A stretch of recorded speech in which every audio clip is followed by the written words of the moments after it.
जय श्री राम आदरणीय मित्रों, कैसे हैं आप? मैं लक्ष्मीपुत्र डॉक्टर कुमार गणेश जयपुर बीकानेर से प्रणाम। आज के समय का सबसे धनी क्रिकेट बोर्ड कौन-सा है? अगर ये आपसे पूछा जाए, तो क्रिकेट से जुड़े लोगों को शायद दूसरे से तीसरा सेकंड नहीं लगे नाम बताने में। नाम तो यहाँ टिकर पर और शीर्षक में मैंने भी बता दिया है। लेकिन नाम चलिए नाम पर बाद में जाते हैं, पहले इधर आ जाते हैं कि अगर आपने अभी भी ये चैनल सब्सक्राइब नहीं किया है तो कर लीजिए, घंटी का चिन्ह दबाइए, वीडियो लाइक कीजिए, करवाइए, इस चैनल को अपना आशीर्वाद प्रदान कीजिए। और नाम की बात तो BCCI board of board for control of cricket in India यानी भारतीय क्रिकेट नियंत्रण बोर्ड बीसीसीआई बहुत छोटे रूप में छोटे फॉर्म में जिसे कहते हैं। फिलहाल तो बोर्ड के पास में अपना कोई स्थायी अध्यक्ष नहीं है। स्थायी का मतलब एक कार्यकाल के रूप में पूर्णकालिक कार्यकाल के रूप में जो अध्यक्ष होता है वो नहीं है, क्योंकि जो रोजर बिन्नी चुने गए थे तो उनका कुछ दिन पहले त्यागपत्र हो गया। कोई और कारण नहीं था, उनका त्यागपत्र जो है वो उम्र की सीमा जो पूरी हो गई थी, तो जो एक वैधानिक दायरा है तो उसके कारण से उनका इस्तीफा हुआ। राजीव शुक्ला कार्यकारी अध्यक्ष बीसीसीआई के हैं। एशिया कप होने जा रहा है, बड़ा मामला है, उसके बाद भी बड़े मामले हैं क्रिकेट में। और बिग थ्री की अगर बात करें तो ऑस्ट्रेलिया, इंग्लैंड के साथ उनसे भी ऊपर के पायदान पर आर्थिक मजबूती और अपने रुतबे और दबदबे के साथ बैठा है बीसीसीआई यानी भारत का क्रिकेट कंट्रोल बोर्ड। लेकिन आपको इसके बारे में कुछ और खास जानकारियां आज के इस वीडियो में मैं देना चाहता हूं। मैं इस बीसीसीआई की पैदाइश के बारे में बताना चाहता हूं कि ये जन्मा कैसे, ये बना कैसे। देखिए, ये माना जाता है कि भारत में क्रिकेट अब से 304 साल पहले के लगभग शुरू हुआ था। मतलब 1721 ऐसा मानते हैं। अब ये कोई कहने की बात नहीं कि वो क्रिकेट यहाँ हिंदुस्तान में लेकर कौन आए थे? अंग्रेज लेकर आए थे, ठीक है ना? तो खैर वहाँ तो क्रिकेट का आगमन हुआ और उसके बाद सीधे से 205 साल की छलांग मार लेता हूँ और आ जाता हूँ 1926 में। तो तब क्या होता था, ये जो आज का आईसीसी है ना, इंटरनेशनल क्रिकेट काउंसिल, अंतरराष्ट्रीय क्रिकेट परिषद, आईसीसी, तब भी एक आईसीसी थी लेकिन उसका नाम था imperial cricket conference. Short form में उसको भी आईसीसी कहते थे। तो 1926 में भारत को आईसीसी की सदस्यता या संबद्धता, ठीक है, वो प्राप्त हुई, एफिलिएशन मिला। लेकिन कमाल की बात है कि तब तक भारत में कोई क्रिकेट बोर्ड, क्रिकेट संगठन या क्रिकेट का संघ, कोई क्रिकेट की एसोसिएशन पूरे भारतीय स्वरूप में एक उसका नेतृत्व करने वाले के रूप में ऐसा कुछ था ही नहीं। ये आपको जानकर अचंभा तो हो सकता है, लेकिन बात तो सही है। हालांकि उस दरमियान मोइनुद्दौला कप, क्रिकेट कप जैसे जो पंचकोणीय 5-5 टीमों की प्रतियोगिताएं वो होती थी। लेकिन उस समय की एक खास बात और क्या थी, उस समय जो टीमें थी ना, वे धार्मिक नामों के आधार पर थी। हिंदू जिमखाना, ये मुस्लिम जिमखाना, वो पारसियों का, वो ईसाइयों का, इस तरीके से टीमों का मामला होता था। तो वो सब चलता था, धर्म के आधार पर टीमें बनती थी।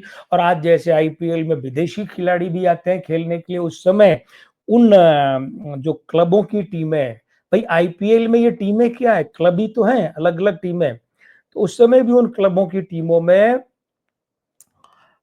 विदेशी खिलाड़ी खेलने आते थे। अब 2000, क्षमा कीजिएगा ये बार बार 2000 आ जाता है, लगभग 99 साल 100 साल पहले 1926-27 में एमसीसी, एमसीसी 2 है, एक मेलबर्न क्रिकेट क्लब है जो 86 फरवरी में उसकी स्थापना के 100 साल के उपलक्ष्य में एक मिनी विश्व कप खेला गया था। एक मैनचेस्टर या मानचेस्टर क्रिकेट क्लब है एमसीसी, वो इंग्लैंड में।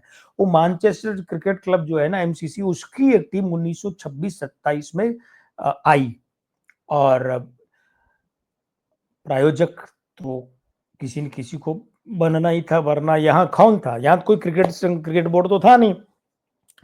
तो कलकत्ता क्रिकेट क्लब जो है सीसीसी वो इसका प्रायोजक बना था और आर्थर गिलिगन ये उस टीम के एमसीसी की टीम के कप्तान थे। ये आई यहाँ खेलने। आर्थर गिलिगन ने उस अपनी टीम के दौरे के दौरान इस बात पर जोर दिया, बल दिया कि भारत का अपना एक क्रिकेट बोर्ड होना चाहिए। ये बहुत जरूरी है, जबकि तब तक नहीं था। टीमें आती थी, खेलती थी, विदेशों से आई थी, लेकिन तब ये पहली बार बड़ी गहराई से अनुभव हुआ कि हाँ, एक क्रिकेट बोर्ड होना चाहिए। तो बस नवंबर 1927 की बात है कि दिल्ली में एक बैठक हुई, अनौपचारिक बैठक थी, कोई औपचारिक स्वरूप में नहीं थी। वो जो बैठक हुई उसमें सब लोग जो बैठे थे, फिर उन्होंने चर्चा कर एक परिकल्पना की क्रिकेट बोर्ड की। तो भारतीय क्रिकेट बोर्ड का पहला विचार बैठक में मंथन के बाद वहां जन्मा। वो तो राय थी ऑर्थर गिलिगन की कि ऐसा बोर्ड होना चाहिए, लेकिन उसका विचार जो है एक स्वरूपगत विचार वो जन्मा 1927 के नवंबर महीने की दिल्ली की इस अनौपचारिक बैठक में। अब जरा हम ये देखें कि क्या, तो इस बैठक की अध्यक्षता महाराजा पटियाला ने की थी। अब इसमें और कौन कौन रजवाड़े शामिल थे, तो अलवर का रजवाड़ा था, घराना था, बड़ौदा, भोपाल, ग्वालियर, काठियावाड़ ये थे। इनके अलावा बंगाल, दिल्ली, मध्य भारत, पंजाब, राजपूताना जो बाद में राजस्थान कहलाया, सिंध और उत्तर प्रदेश के प्रतिनिधियों ने भाग लिया इस बैठक में। तो यहाँ जो है दो लोग और भी थे, एक तो ब्रिटिश उद्योगपति थे आर ई ग्रांट गोवन और दूसरे एंथनी डिमेलो, ये भी उन लोगों के साथ थे। तो यहाँ प्रस्ताव पारित किया गया कि क्रिकेट बोर्ड का गठन अब करना है। परिकल्पना से स्वरूप बना, फिर प्रस्ताव भी पारित कर दिया। ये ऐसा हुआ था। उसके बाद में ये बात नवंबर 1927 की थी, फिर अप्रैल 1928 आया। तो अप्रैल 1928 में मुंबई, उस समय का बॉम्बे, बंबई में मीटिंग हुई। इस मीटिंग में तय किया गया कि भावी बोर्ड जो है वो सिर्फ एक काम करेगा, नीति निर्धारण करेगा क्रिकेट के बारे में, नियम कायदे कानून बनाएगा और संचालन करेगा। मतलब व्यवस्था बनाएगा और व्यवस्था चलाएगा, ये इतना ही काम होगा। लेकिन थोड़े ही समय बाद में क्रिकेट बोर्ड पर एक क्रिकेट प्रतियोगिता करवाने, एक टूर्नामेंट करवाने की जिम्मेदारी आ गई थी और वो करवाना पड़ा। 1934 में वो कार्यक्रम आरंभ हुआ, वो प्रतियोगिता, वो टूर्नामेंट आरंभ हुआ, तो उसका नाम रखा गया रणजी ट्रॉफी। हिंदुस्तानी क्रिकेट का गुजरात से बहुत बड़ा कनेक्शन है। ये आज की बात नहीं, आज तो है ही कि जय शाह आप देखिए बीसीसीआई के बहुत बड़े पद पर रहे और उसके बाद आईसीसी के मुखिया बने। तो गुजरात कनेक्शन आज तो है, लेकिन तब भी था। कैसे था? रणजी, रणजी जो है, रणजीत सिंह जी, महाराजा रणजीत सिंह जी, इनके नाम से जो ट्रॉफी शुरू हुई थी, रणजी ट्रॉफी, जो आज भी चलती है। दलीप ट्रॉफी इनके भतीजे दलीप सिंह जी के नाम से शुरू हुई थी, वो भी चलती है। और हुआ क्या कि ये रणजी ट्रॉफी 1934 में क्रिकेट बोर्ड को चलानी पड़ी। लेकिन पहले ये हुआ था कि क्रिकेट बोर्ड कोई प्रतियोगिताओं का संचालन नहीं करेगा, नीति निर्धारण करेगा और व्यवस्थापन करेगा, व्यवस्था का संचालन करेगा, टूर्नामेंट नहीं करवाएगा, लेकिन करवाना पड़ा और उसके बाद लगातार कर रहा है। लेकिन अब ये ध्यान दीजिएगा कि क्रिकेट का जो उसके जो टेस्ट मैच है वो तो 2 साल पहले से ही भारत ने खेलने शुरू कर दिए थे, 1932 में ही। 34 में जाकर रणजी ट्रॉफी का मामला बैठा, लेकिन 1932 में ही भारत ने टेस्ट मैच खेलना शुरू कर दिया था। और भारत ने 1932 की गर्मियों में, गर्मी के मौसम में इंग्लैंड का दौरा किया। भारत में तो गर्मियों में कहाँ होती थी क्रिकेट, ये आईपीएल वगैरह तो अभी की बात है। अभी आपकी दृष्टि में देखिए ना कि 80 के दशक के खत्म होने तक क्या था, बल्कि 90 के दशक के लगभग शुरू में तक ये क्या था कि सीजन चलता था, गर्मियों में ऑफ सीजन होता था, सारे खिलाड़ी कहाँ खेलने जाते, काउंटी में इंग्लैंड खेलने जाते। गर्मियों में सीजन ऑफ रहता, क्रिकेट खेल ही बंद रहता। लेकिन अब तो 12 महीने खेला जाता है, अब सीजन जैसी कोई बात ही नहीं, अब तो कैलेंडर बनता है वो। तो 1932 की गर्मियों में भारत ने पहली दफा इंग्लैंड का दौरा किया टेस्ट मैच खेलने के लिए। अब अभी जो मैंने आपसे कहा ना कि हिंदुस्तानी क्रिकेट का, भारत की क्रिकेट का गुजरात से बहुत बड़ा कनेक्शन है। तो ये जो 1932 में गर्मियों के मौसम में भारतीय क्रिकेट टीम जब गई थी ना इंग्लैंड खेलने, तो इसके कप्तान और उप-कप्तान दोनों गुजराती थे। कप्तान तो थे पोरबंदर के महाराजा और उप-कप्तान थे लींबड़ी, ये भी गुजरात का एक इलाका है, उस रियासत के राजकुमार घनश्याम सिंह। यानी कप्तान और उप-कप्तान दोनों कहाँ से थे? दोनों गुजरात से थे। और आज भी गुजरात बहुत गुजरात से जुड़े हुए लोग, जय शाह का ज़िक्र किया और भी हैं। बीच में नरहरी अमीन हुआ करते थे और लोग भी आए। तो कुल मिलाकर बीसीसीआई जो है ना वो उस 1932 की पहली सीरीज़ के बाद से आगे तमाम उतार-चढ़ाव, उठा-पटक के बाद बढ़ता रहा और आज बीसीसीआई जो है इस मामले में इतना मजबूत हो गया है कि वो वैश्विक क्रिकेट का नियंता बन गया, नीति नियंता।